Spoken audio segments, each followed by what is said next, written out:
And welcome to Monday Morning Mooks, the place where we criticize other people who make more expensive games.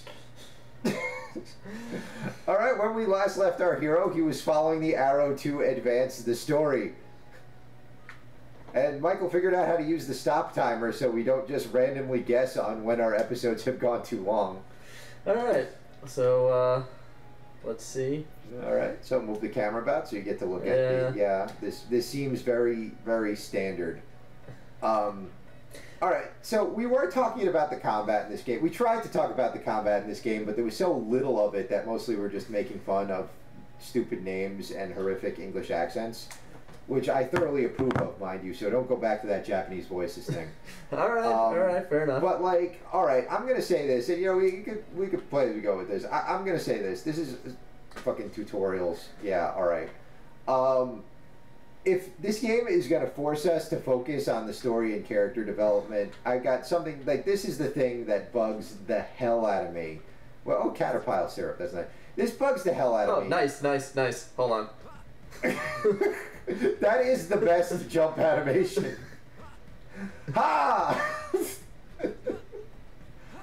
There's nothing I could say to add to this. The best thing this game has done so far is that jump animation. Yeah, but I'm really liking the old school, almost like Xenogears soundtrack we got going so far. Well, I think we did last episode compliment the soundtrack. I am liking that so far. It's pretty. It almost, you know what? The fact that it's not even like, are we gonna kill a bunny? Kill the fucking, it's a bunnet and it must die. Ha! Not only did you level up, but this thing doesn't go down in one hit. It's a little bunny.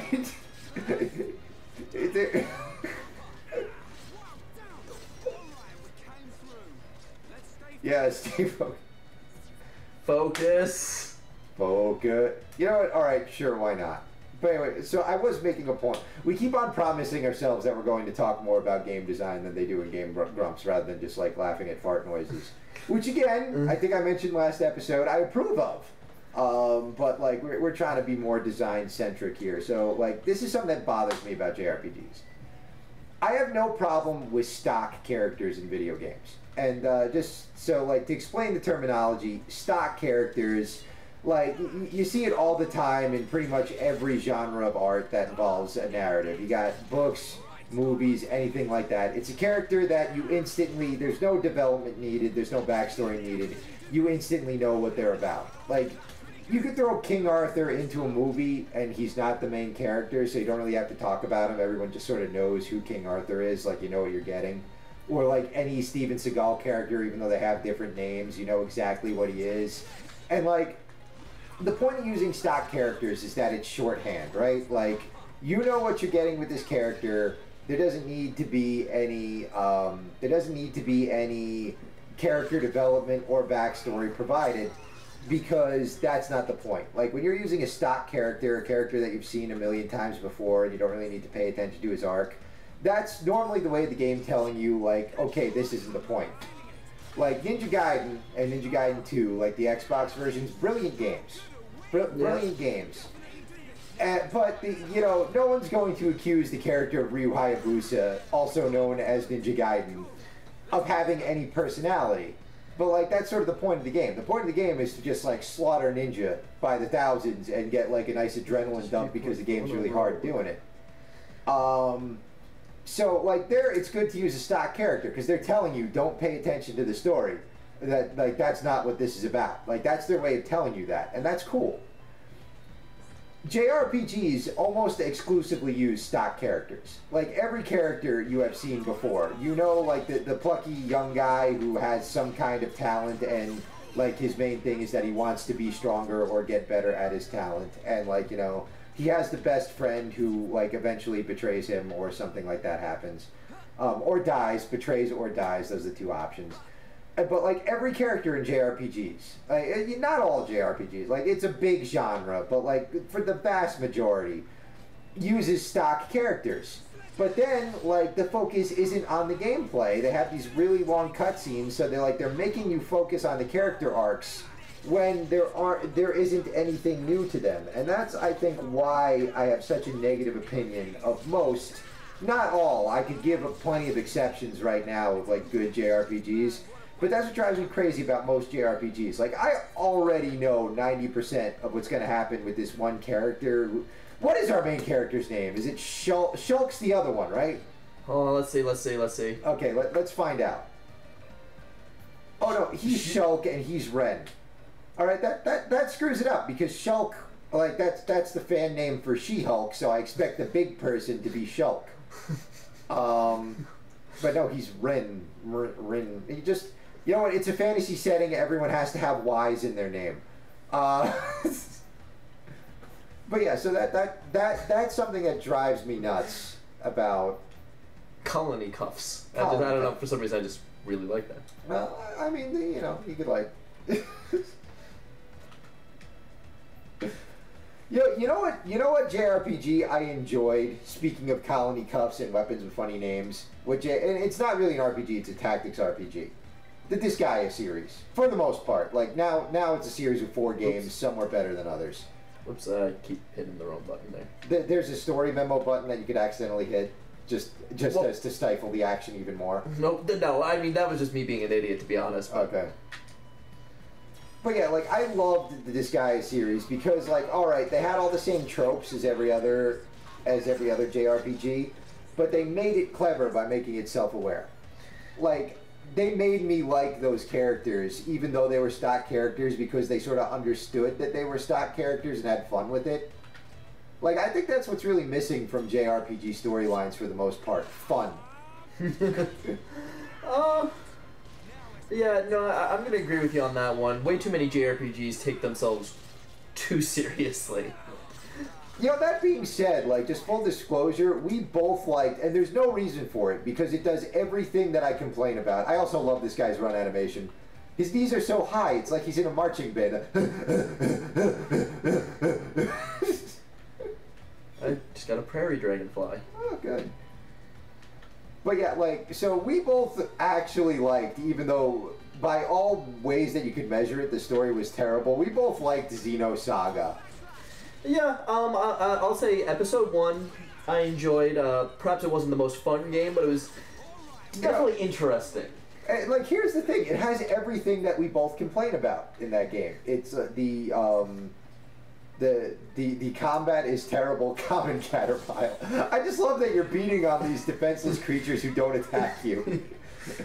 It's like, you know, mind you, pretty much every game that it allows you to, I'm cleaving squirrels in half at every possible moment. I'm that kind of asshole. But apparently we're pretty good. Yeah, Rin loves killing caterpillars. I almost appreciate him as a character for having some kind of passion, kind of like that guy who was horribly killed in the beginning, loved being evil. I already miss him. Like, I can't believe they killed him so early. He might be my favorite character in anything, just like, because he had definable passion. He loved being a treacherous bad guy.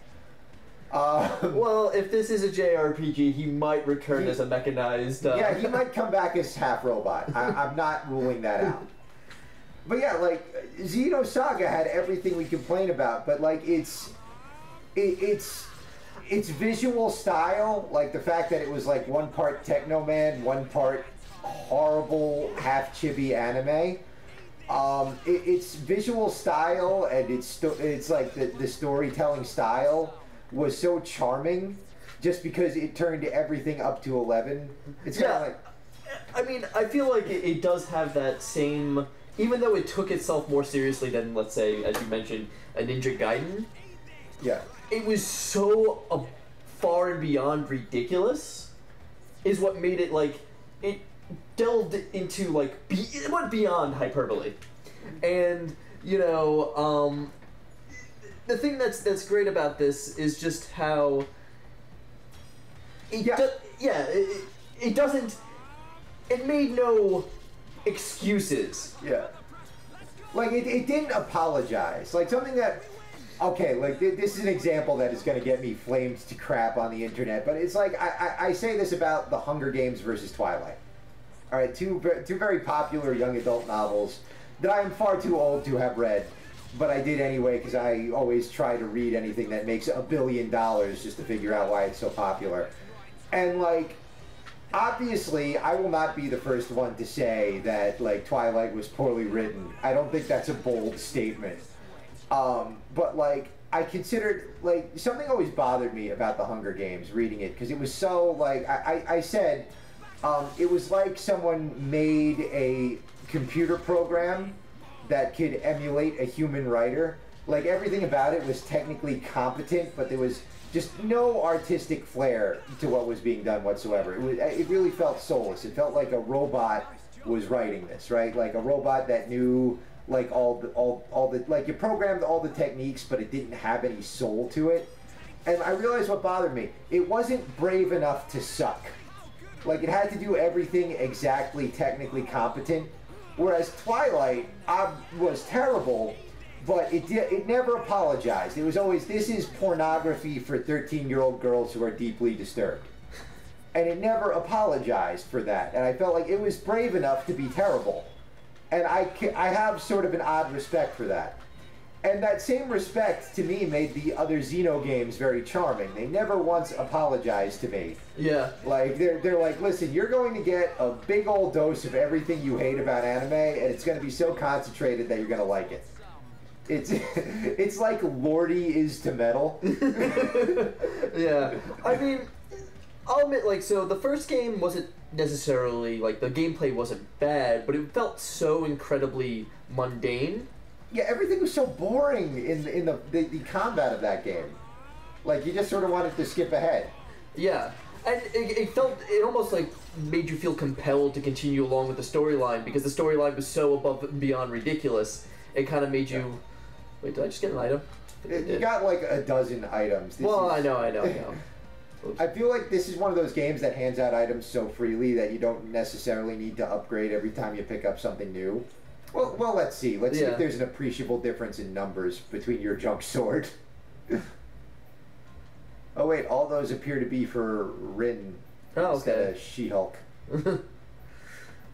Okay. Higher critical rates and defense and attack, less block rate. I mean, yeah, all right. I'm getting that sort of Borderlands feel to it, where most of the stuff that you pick up isn't appreciably better. Like, so I feel like there's going to be a lot of menu sorting in this game. But yeah, like this is my feel for this game. This is how I feel about this game. Well, but hold on, I just want to. That's a pretty cool shield sword thing, though. I mean, I'll admit the design is pretty neat. I don't know, like, I guess... Oh, and it's also a gun. Okay, you know what? Actually, I agree with you now. Now that's awesome. No, I think we're into our 12th minute. Check out the timer. Yeah. We're into our 13th minute. All right, so we're going to break up here and continue discussing, like, us nitpicking games in the next episode. So stay tuned for the next episode of Monday Morning Mooks, where we continue to complain about people who made AAA games, whereas we do not.